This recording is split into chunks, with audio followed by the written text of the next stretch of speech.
Good morning, welcome to Little by Little, a short time in God's Word. Today, April 21st.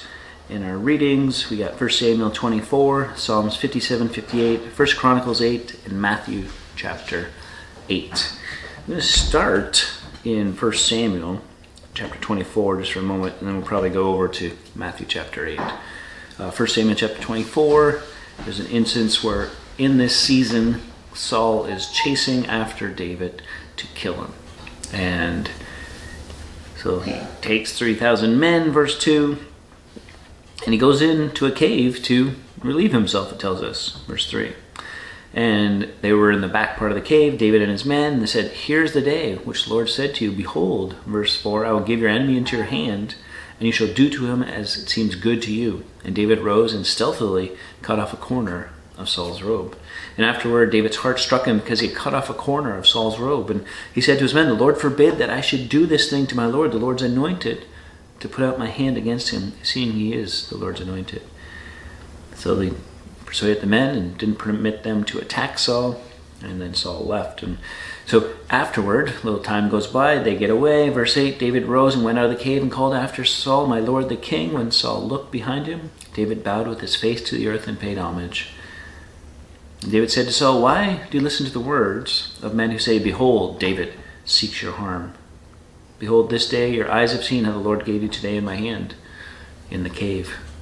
Some told me to kill you, but I spared you. I said, I will not put my hand against the Lord, for he is the Lord's anointed. See, my father, see the corner of your robe in my hand? The fact that I cut off the corner of your robe and did not kill you, you may know and see that there's no wrong or treason in my hands.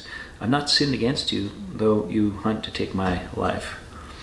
May the Lord judge between me and you. May the Lord avenge me against you, but my hand shall not be against you." And he continues on to kind of state his case. And it's fascinating when you kind of read what is happening there in David and what things he is learning through this process. What things his men are learning about David and about what it means to be a follower of God. Not just once in a while, but ongoing, and how to live and to honor those that God raises up. And it's fascinating. And so when we get to Matthew chapter 8, it's one of those passages from verse 5 through 13 where Jesus talks about great faith. And it's the faith of the centurion. It says Jesus was amazed. It says, "I've not found anyone in Israel with so great a faith."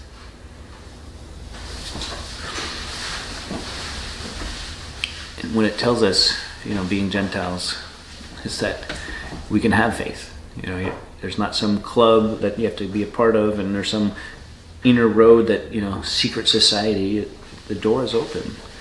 And God gives faith, and he desires for us to take steps of faith, to trust him by faith, and to receive what he has for us by faith. He can do anything. It may be like the centurion. We just need to ask. We'll watch and see what he will do. Till next time, keep growing little by little.